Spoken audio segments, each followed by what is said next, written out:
സഭാപ്രസംഗി അധ്യായം 9. ഇതൊക്കെയും നീതിമാന്മാരും ജ്ഞാനികളും അവരുടെ പ്രവൃത്തികളും ദൈവത്തിൻ്റെ കയ്യിലിരിക്കുന്നു എന്നുള്ളതൊക്കെയും തന്നെ. ശോധന ചെയ്യുവാൻ ഞാൻ മനസ്സ് വച്ചു. സ്നേഹമാകട്ടെ ദ്വേഷമാകട്ടെ ഒന്നും മനുഷ്യനറിയുന്നില്ല. സർവവും അവരുടെ മുമ്പിൽ ഇരിക്കുന്നു താനും. എല്ലാവർക്കും എല്ലാം ഒരുപോലെ സംഭവിക്കുന്നു. നീതിമാനും ദുഷ്ടനും, നല്ലവനും നിർമ്മലനും, മലിനനും, യാഗം കഴിക്കുന്നവനും യാഗം കഴിക്കാത്തവനും ഒരേ ഗതി വരുന്നു.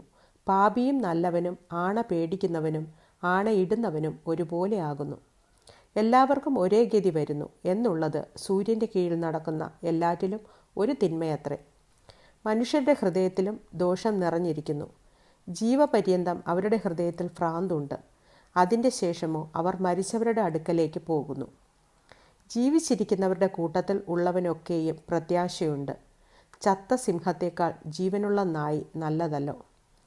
ജീവിച്ചിരിക്കുന്നവർ തങ്ങൾ മരിക്കുമെന്നറിയുന്നു, മരിച്ചവരോ ഒന്നും അറിയുന്നില്ല. മേലാൽ അവർക്ക് ഒരു പ്രതിഫലവുമില്ല. അവരെ ഓർമ്മ വിട്ടുപോകുന്നുവല്ലോ. അവരുടെ സ്നേഹവും ദ്വേഷവും അസൂയയും നശിച്ചുപോയി. സൂര്യന് കീഴെ നടക്കുന്ന യാതൊന്നിലും അവർക്കിനി ഒരിക്കലും ഓഹരിയില്ല. നീ ചെന്ന് സന്തോഷത്തോടു കൂടെ അപ്പം തിന്നുക, ആനന്ദ ഹൃദയത്തോടെ വീഞ്ഞു കുടിക്കുക. ദൈവം നിന്റെ പ്രവൃത്തികളിൽ പ്രസാദിച്ചിരിക്കുന്നുവല്ലോ. നിന്റെ വസ്ത്രം എല്ലായ്പ്പോഴും വെള്ളയായിരിക്കട്ടെ. നിന്റെ തലയിൽ എണ്ണ കുറയാതിരിക്കട്ടെ. സൂര്യന് കീഴെ അവൻ നിനക്ക് നൽകിയിരിക്കുന്ന മായയായുള്ള ആയുഷ്കാലത്തൊക്കെയും നീ സ്നേഹിക്കുന്ന ഭാര്യയോടുകൂടെ മായയായുള്ള നിന്റെ ആയുഷ്കാലമൊക്കെയും സുഖിച്ചു കൊള്ളുക. അതല്ലോ ഈ ആയുസ്സിലും സൂര്യൻ്റെ കീഴിൽ നീ ചെയ്യുന്ന പ്രയത്നത്തിലും നിനക്കുള്ള ഓഹരി. ചെയ്യുവാൻ നിനക്ക് സംഗതി വരുന്നതൊക്കെയും ശക്തിയോടെ ചെയ്യുക.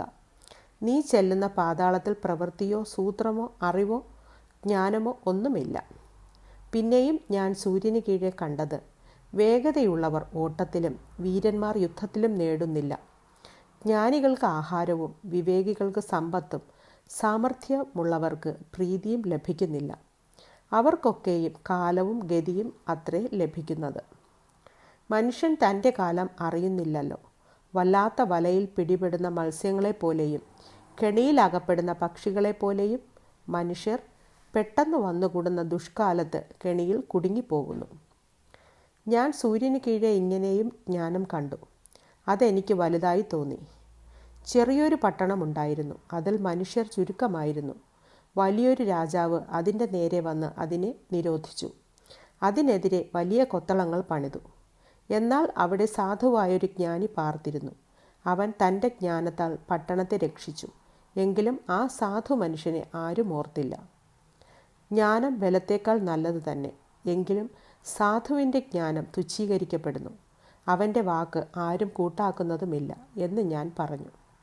മൂഢന്മാരെ ഭരിക്കുന്നവൻ്റെ അട്ടഹാസത്തേക്കാൾ സാവധാനത്തിൽ പറയുന്ന ജ്ഞാനികളുടെ വചനങ്ങൾ നല്ലത്. യുദ്ധായുധങ്ങളെക്കാളും ജ്ഞാനം നല്ലത്. എന്നാൽ ഒരൊറ്റ പാപി വളരെ നന്മ നശിപ്പിച്ചു കളയുന്നു.